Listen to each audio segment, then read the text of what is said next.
Everyone. आज का हमारा जो टॉपिक है वो है पेडिग्री एनालिसिस। कौन सा टॉपिक है? Pedigree analysis.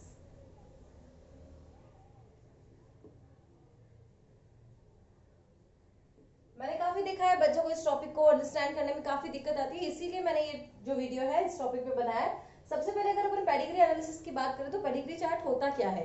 कोई भी ट्रेड को हर जनरेशन में स्टडी करने के लिए जो चार्ट बनाया जाता है वो होता है पेडिग्री चार्ट, और उसी के थ्रू एनालिसिस किया जाता है कि प्रीवियस जनरेशन में डिजीज थी या अभी है या आगे होने वाली जनरेशन में डिजीज होगी या नहीं। ये देखने के लिए हम इसको पहले कुछ सिंबल्स को समझते हैं।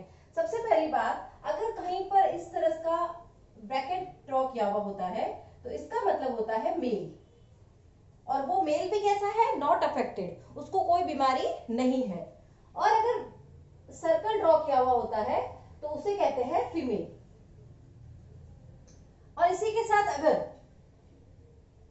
उसमें कुछ फिल हुआ है, इस तरह से कुछ फिल है, मीन्स वो पूरा ब्लैक ब्लैक दिख रहा है किसी तरह का, तो वो हो जाएगा अफेक्टेड मेल, यानी ऐसा मेल जिसको कोई ना कोई डिजीज है, जिस चार्ट के अंदर अगर इस तरह से ड्रॉ किया है। और वो के वो बात राउंड में भी हो जाती है, राउंड में भी अगर कुछ फिल किया हुआ है तो वो हो जाएगी अफेक्टेड फीमेल। और अगर मेल फीमेल की बात तो हो गई, और अगर इस तरह से ट्रायंगल शेप में, मतलब सॉरी ऐसे डायमंड शेप में कुछ बना रखा है तो नॉट स्पेसिफाइड, मतलब इसका जो भी है सेक्स हमें पता नहीं है कि ये मेल है या फीमेल है, इस तरह का स्ट्रक्चर होता है। तो और फिर अगर अपन देखें इस तरह से कोई चौकोर बना रखा है और उसको ऐसे ज्वाइन करा दिया है किसी से, राउंड, अगर राउंड के साथ ज्वाइन करा दिया तो इसका मतलब होता है इन दोनों की मैरिज हो गई है या इन दोनों ने मेटिंग करके नई जनरेशन को प्रोड्यूस किया है। अगर इसी के साथ दो लाइन होती है, एक लाइन की जगह दो लाइन होती है, तो उसका मतलब है कि जो शादी हुई है वो काफी क्लोज रिलेटिव्स में हुई है, मींस जो दोनों जन है वो आपस में बहुत अच्छे संबंधी है। और जैसा कई कम्युनिटीज में होता है नियर बाई क्लोज रिलेटिव्स में मैरिज जाती है, तो वो इसको ऐसे शो किया गया है। अगर कहीं पर ये दो फीमेल, मान लीजिए ये कोई फीमेल है ये मेल है, और यहां से कुछ निकाला गया है, मींस बीच में से टी जैसी स्ट्रक्चर बन रही है, तो मतलब ये क्या शो करता है कि इनके कुछ बच्चे हुए हैं, और वो बच्चे इस तरह से बनाए जाते हैं। फिर या तो वो मेल हो सकता है या वो फीमेल हो सकता है या मेल हो सकता है, इस तरह से बनाए जाते हैं। कोई कंपल्सरी है कि तीन है, दो हुए तो दो बनाओ, एक हुआ तो एक बनाओ, इस तरह से बनते हैं। अगर वो बच्चे जो है वो बने हुए हैं और वो नॉर्मल 1 बाय 1 हुए हैं तो इस तरह से बनाए जाएंगे। लेकिन अगर बच्चे हुए हैं वो ट्विंस हुए हैं तो वो कैसे बनाए जाएंगे? अगर ट्विंस होते हैं तो उस कंडीशन में क्या होता है, कुछ इस तरह से ड्रॉ किया जाता है। ट्विंस, अब एक लड़का एक लड़की कुछ भी हो सकता है ना? और वो जो ट्विंस इस तरह से हुए हैं उसमें अब जैसे जैसे यहाँ चेंज किया जा सकता है। अगर मैं यहाँ राउंड बना दूं तो मतलब दो लड़कियां हुई हैं, दोनों अगर चौकोर बना दूं तो मतलब दोनों लड़के हुए हैं। और अगर कहीं पर ट्विंस में ऐसे स्ट्रक्चर बनाने के बाद उसको अगर ज्वाइन किया गया है, इसका मतलब होता है कि वो जो हुए हैं ट्विंस वो आइसोजाइगोट ट्विंस है, मतलब दोनों एक ही जाइगोट से बने हुए हैं और दोनों की स्ट्रक्चर बिल्कुल सिमिलर है। लेकिन ये जो है ये आइसोजाइगस नहीं है, ये डाइजाइगस ट्विंस है। इनकी शक्ल आपस में पूरी तरह नहीं मिलती है, लेकिन ये बिल्कुल हूबहू एक जैसे होते हैं। तो ये कुछ पेडिग्री के सिंबल्स हैं जो आपको याद रखने होते हैं। अपन आगे ड्रॉ करते हैं पेडिग्री को। आपके एग्जाम्स में जो क्वेश्चन आता है वो क्वेश्चन कैसे आता है कि उसमें आपको पहचानना होता है कि वो डिजीज जो है वो कौन सी है, ऑटोसोमल है या डोमिनेंट रेसेसिव, कैसी वाली डिजीज है, वो एनालिसिस करना होता है। तो अपन उस पर चलते हैं। ये सिंबल्स तो आपको काफी समझ में आ ही गए होंगे, मैंने मोस्टली सारे सिंबल्स बता दिए। एक और सिंबल बाकी है, जैसे इस तरह से कोई हाफ फील्ड अगर होता है, मींस ये इस तरह से हाफ अगर कुछ है तो मतलब वो कैसा है, कैरियर सिचुएशन में है। आधा अगर भरा हुआ है तो वो कैसी सिचुएशन हो जाएगी, कैरियर की सिचुएशन हो जाएगी। अब इसी के साथ मैं चार्ट ड्रॉ करके आपको पेडिग्री समझाती हूँ, उससे आपको क्लियर होएगा थोड़ा।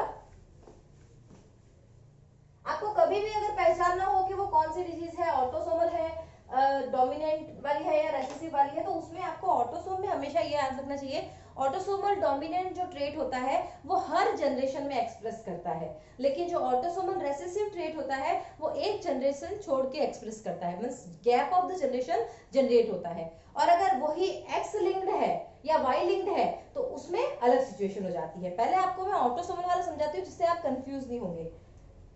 फर्स्ट ऑफ ऑल अगर अपन बात करें, ये कोई एक लेडी है, इसकी शादी इस आदमी से हुई है। मान लीजिए इसमें इस आदमी को क्या था, डिजीज है।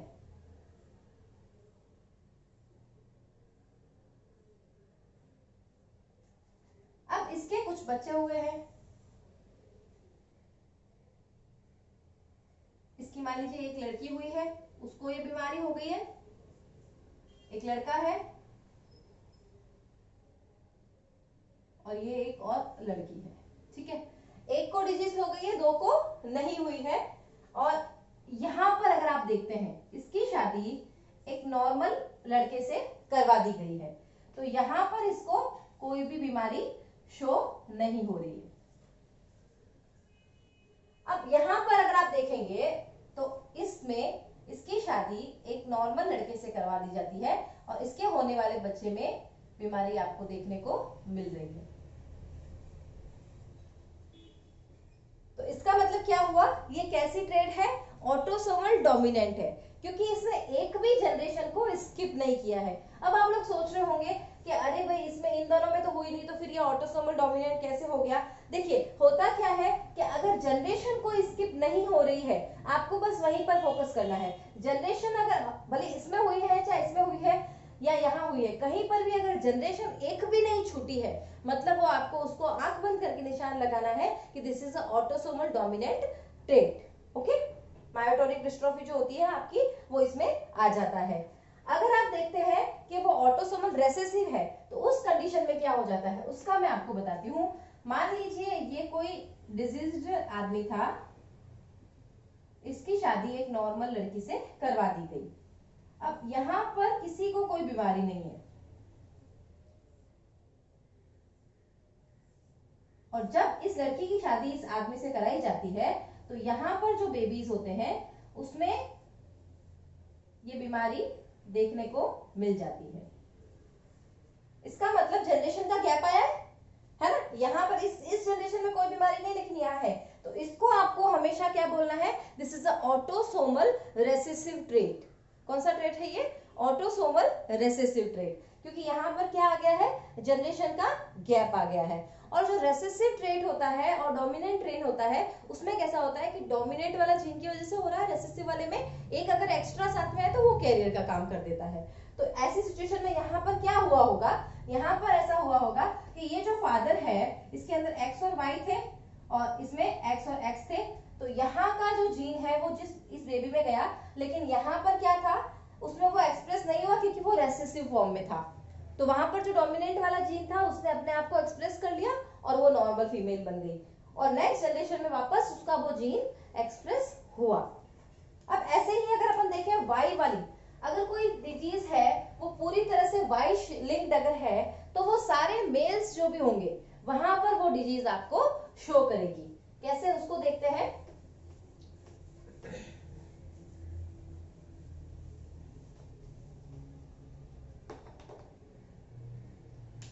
मान लीजिए ये कोई जेंट्स है, इसकी शादी करा दी, अब इसके 3 बच्चे हो गए, 2 लड़कियां एक लड़का। इसकी शादी कराई फिर एक लड़की से, अब इनके भी कुछ 2 बच्चे हुए, एक लड़का और एक लड़की। ठीक है, अब इसमें सब में देखिए, इसमें वो डिजीज सारे जेंट्स में ही शो हो रही है, तो ये वाली कौन सी डिजीज हो जाएगी, वाई लिंक्ड डिजीज हो जाएगी। इसमें सारे जेंट्स में ही वो शो हो रही है। अगर वो सेक्स लिंक्ड डिजीज है और वो अगर एक्स के अंदर है, तो उस कंडीशन में क्या हो जाएगा, उस कंडीशन में मान लीजिए ये कोई फीमेल है और ये मेल है, ठीक है। अब ये फीमेल जो है वो एक्स लिंक्ड डिजीज के 2 कंडीशन हो सकती है, या तो वो हो जाएगी पूरी तरह डिजीज्ड मतलब एचएच, और या वो हो जाएगी कैरियर, ठीक है। तो जब इसकी शादी कराई जाती है, मान लीजिए अगर वो कैरियर है, तो कैरियर वाली कंडीशन में क्या होगा, वो जो अपना एक्स है वो या तो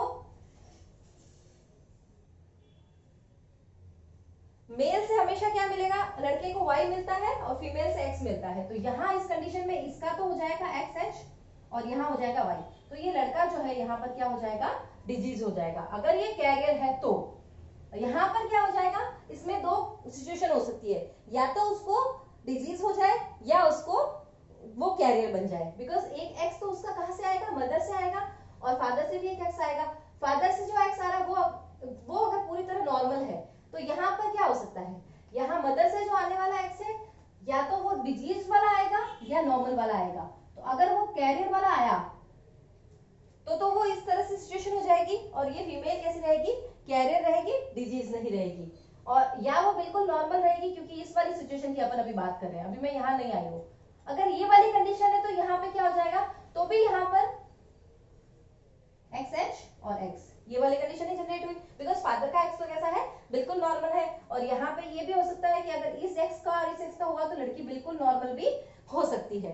तो ये जब भी अपन एक्स लिंक डिजीज की बात करते हैं तो वहां पर क्या होता है, जो मेल्स होते हैं वो ज्यादा अफेक्टेड होते हैं एज कंपेयर टू फीमेल। ऐसा इसलिए होता है क्योंकि फीमेल के अंदर 2 एक्स क्रोमोसोम्स होते हैं, और जो फीमेल के 2 एक्स क्रोमोसोम्स होते हैं उसमें से एक जो एक्स होता है वो दूसरे वाले की कमी को पूरा कर लेता है, और वो फीमेल जो होती है ज्यादातर कैरियर का काम करती है। वो एक ही सिचुएशन में डिजीज होती है जब कैसी कंडीशन हो, मान लीजिए जो लड़का है ये भी डिजीज है और जो फीमेल है वो भी डिजीज है, इसका H और इसका Y, इसका भी H और H, यानी ये दोनों डिजीज अगर है तो उसी कंडीशन में जो फीमेल होगी उसमें पापा से जो एक्स आया वो कैसा हो जाएगा XH, और मदर से भी जो आया वो कैसा हो जाएगा XH, और सिर्फ उसी कंडीशन में मतलब रेयरेस्ट केस में ही वो कैसी हो जाएगी, डिजीज हो जाएगी। तो इस तरह से ये आपका पेडिग्री एनालिसिस होता है। जब भी आपको ऑटोसोमल डिजीज की स्टडी करनी है और आपको ये पता करना हो कि ये डोमिनेंट है या रिसेसिव है, तो आप सिर्फ ये देखिए कि जनरेशन गैप आया है या नहीं आया है। अगर आपको सेक्स लिंक चेक करना है तो आप ये देखिए फीमेल ज्यादा डिजीज है या मेल ज्यादा डिजीज है, और डिजीज की कैटेगरी किस तरीके से है। और अगर आपको वाई लिंक्ड चेक करना है तो आप ये चेक करिए कि सारे जो डिजीज है वो मेल है क्या। अगर सारे मेल है तो इसका मतलब क्या हो जाएगा, वो जो कौन सी डिजीज हो जाएगी, वाई लिंक्ड हो जाएगी। तो आई होप आपको ये लेक्चर समझ में आया होगा। नेक्स्ट अगर होगा तो मैं आपको एक एक एग्जांपल लेके भी इसको ड्रॉ करके बताऊंगी, जिससे आपको थोड़ा और नॉलेज हो जाए कि पेडिग्री को आप कैसे एनालिसिस कर सकते हैं। आज के लिए बस इतना ही। अगर आपको वीडियो पसंद आया है तो इसको लाइक कीजिए, दूसरों को शेयर कीजिए, और चैनल को अगर आपने सब्सक्राइब नहीं किया है तो प्लीज इसको सब्सक्राइब कर दीजिए, ताकि आपको और इंटरेस्टिंग वीडियोस मिलते रहे। ओके, आज के लिए इतना ही, बाय बाय।